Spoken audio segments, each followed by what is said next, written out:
시편 134편 1절부터 3절까지입니다. 같이 읽습니다. 시작. 보라, 밤에 여호와의 성전에 서 있는 여호와의 모든 종들아, 여호와를 송축하라. 성소를 향하여 너희 손을 들고 여호와를 송축하라. 천지를 지으신 여호와께서 시온에서 내게 복을 주실지어다. 아멘. 네, 시편 120편부터 이어졌던 성전에 올라가는 노래의 마지막 편입니다. 성전에 올라가는 노래는 많은 시편이 바벨론 포로에서 해방되어서 예루살렘 성전으로 올라가는 해방 공동체의 노래였고요. 이 노래에는 기본적으로 이전에 예루살렘에서 언제든지 예배하고 자유롭게 예배하고 편하게 예배하고 하나님을 바르게 그렇게 살아갈 때 그때 하나님을 바르게 예배하지 못했던 것에 대한 회개와 반성이 그 기본에 녹아 있다고 말씀드렸습니다. 여러분, 우리도 자유롭게 예배할 수 있을 때 마음을 쏟아서 전심으로 예배할 수 있어야 합니다. 교회가 있을 때 예배하십시오. 교회에서 예배가 드려질 때 참여하시고, 목회자가 있을 때 더욱 열심으로 격려하면서 예배의 삶을 살아야 합니다. 우리 대한민국은요, 천년만년 자유민주주의와 종교에 대한 자유가 보장될 것처럼 생각되지만, 그러나 한 나라가 망하고 몰락하는 것은요 순식간입니다. 한순간이에요. 1913년에 아르헨티나는요 전 세계 12위의 경제 대국이었습니다. 1인당 GDP는요 세계 5위였어요. 아르헨티나가요 세계 5위. 오늘 아침에 보니까 이전에 만화에 엄마 찾아 산말리라는 만화가 있었어요. 그 만화가 그 배경이 뭐냐면 유럽에서 아르헨티나로 이민 가는 이야기예요. 그러니까 유럽의 어떤 나라보다 잘 살았대, 그 아르헨티나가. 그러니까 엄마가 유럽에서 아르헨티나로 이민 갔는데 그 엄마를 찾아서, 마르코인가, 그 엄마를 찾아서 애가 이제 그 아르헨티나까지 가는 그런 여정이 그 엄마 찾아 산말리거든요. 그러니까 그만큼 그때는 전 세계에서 유명한, 전 세계에서 탑을 찍는 그런 경제 대국이었습니다. 그러다가 1930년에 군사 쿠데타가 일어나고요. 1940년에 후안 페론이라는 대통령이 경제 정책에 실패합니다. 1950년에 경제 불황이 있었고요. 70년부터 80년까지 정치적 불안정, 군사 쿠데타, 그리고 경제적 혼란이 계속됩니다.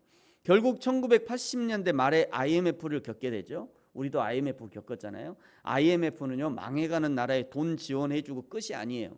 우리가 이만큼 지원해 줄 테니까 너희 나라의 은행부터 석유 산업부터 그 모든 거 우리가 관리할게. 이게 IMF예요.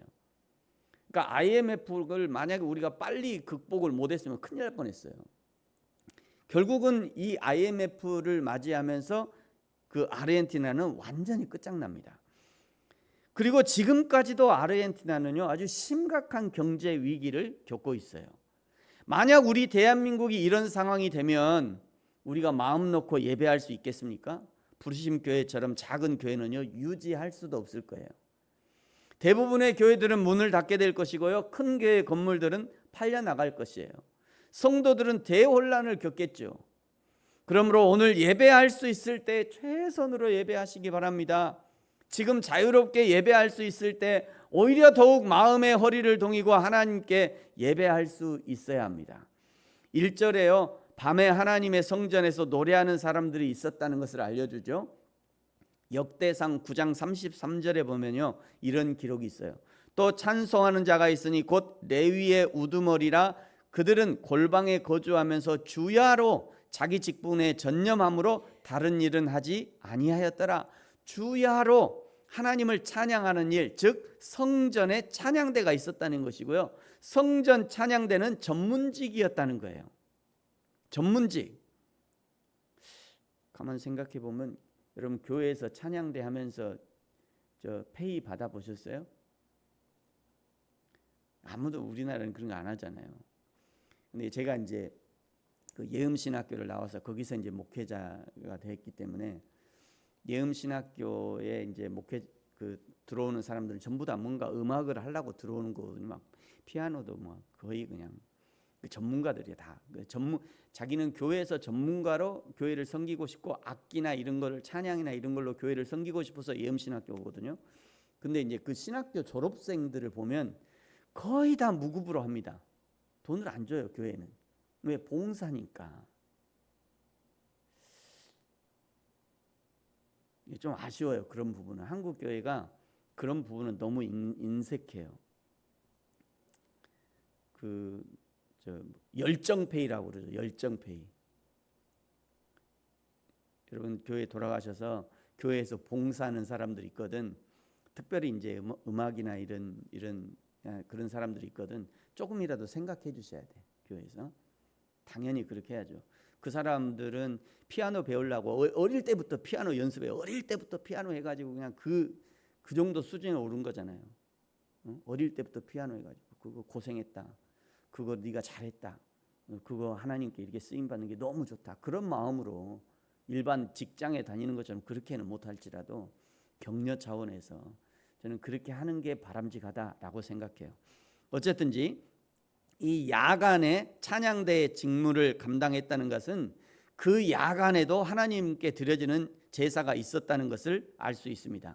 그러니까 이스라엘의 예배는 365일 24시간 하나님께 예배할 수 있는 체제였다는 것을 알 수 있죠. 지금 우리들은요 주일에 예배하는 날로 정하고 주일 예배를 드리고 있습니다만 사실은 일주일에 하루만 주일만 주님의 날이 아니라 모든 날이 사실은 주님의 날이죠.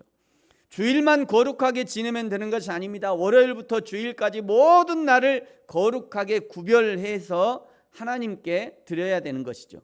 월요일에도 그리스도인으로 살아야 하는 것입니다. 화요일에도 여호와 하나님을 모시고 살아가는 그리스도인이어야 해요. 수요일에도 성령의 인도하심에 순종하는 그리스도인이어야죠. 목요일에도 하나님의 말씀을 묵상하고 적용하는 그리스도인이어야 합니다. 금요일에는요 놀기 바쁜 불타는 금요일이 아니라 예수님의 죽으심과 부활을 기념하는 그리스도인이어야 합니다. 토요일에는요 내일 주일을 준비하면서 경건한 삶을 살아내는 그리스도인이어야 한다는 거죠.